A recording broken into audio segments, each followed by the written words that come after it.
শরীরে খুব বেশি অ্যাসিডের সিক্রেশন হচ্ছে, মানে আমার স্টমাকে খুব বেশি অ্যাসিডের সিক্রেশন হচ্ছে। প্রবলেমটা হয়ে যাচ্ছে যে খাওয়ার আগে বা সারা দিনে বা সকালবেলায় আমরা দেখছি আমার পেট কিন্তু সবসময় ভরা আছে, টেক ডেকুর উঠছে, বুকে গলায় জ্বালা হচ্ছে, ইনডাইজেশনের সমস্যা রয়েছে। এটা কিন্তু আজকে আমরা দেখি ম্যাক্সিমাম পেশেন্টেই কিন্তু এই সমস্যা, আম লোকের কিন্তু সমস্যা হয়ে গেছে।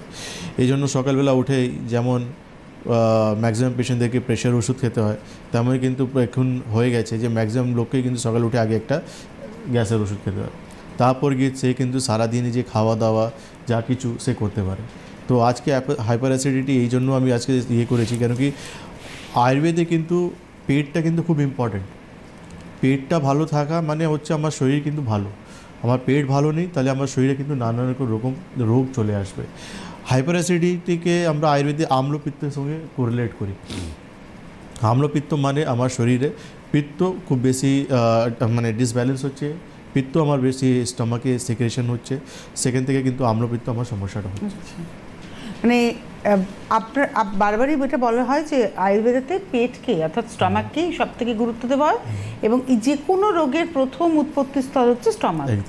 তো এই যে পিত্তর বেশি উৎপত্তি আপনি বললেন, এটা কেন হয়? এর পিছনে কি আমাদের কিছু লুফলস রয়েছে? হ্যাঁ, এটা তো লাইফস্টাইল ওরিয়েন্টেডই রোগ আমাদের হাইপার অ্যাসিডিটি। কেন আমরা এমন খাওয়া দাওয়া করছি যেখানে কিন্তু আমার শরীর তাকে ঠিকঠাক ডাইজেস্ট করতে পারছে না, আমার শরীরে মন্দাগ্নি সমস্যা এসে যাচ্ছে। কেন কি আমার অগ্নি যেটা রয়েছে সেটা যখন নর্মাল ফাংশন করবে তখনই তো কিন্তু ডাইজেশনটা প্রপার হবে। ওইটাই যখন আমাদের মন্দ হয়ে যাচ্ছে মানে সে স্লো ডাউন হয়ে যাচ্ছে, তো আলটিমেটলি আমার খাওয়া ঠিকঠাক ডাইজেস্ট হবে না। আর ইনডাইজেশন ফুড মানে আমরা জানি আম তৈরি হওয়া, এটা সবথেকে বড় একটা কারণ হয়। তো এই জন্য সেই over eating, heavy food, spicy oily food, fried food, খুব বেশি স্মোকিং, অ্যালকোহল, এইসব জিনিস কিন্তু আমাদের এই হাইপার অ্যাসিডিটি হওয়ার এখন কিন্তু প্রচুর একটা কারণ হয়ে গেছে। অনিয়ম মানে যে কোনো সময় খাবার খাওয়া, একটা সময় আছে আমাদের, এই সময়তে আমাদের কিন্তু খান পান করা উচিত, কিন্তু আমরা কিন্তু যে কোনো সময় খেয়ে নিই। খিদে লেগেছে তখন আমরা কিন্তু খাবার খেতে পারছি না, সেখানে কিন্তু চা আর বিস্কিটকে নিজেকে একটা ব্যালেন্স করছি আমরা, ঠিক আছে কিছু হালকা কিছু খেয়ে নিজেকে একটু ব্যালেন্স করি। একদম একদম। তো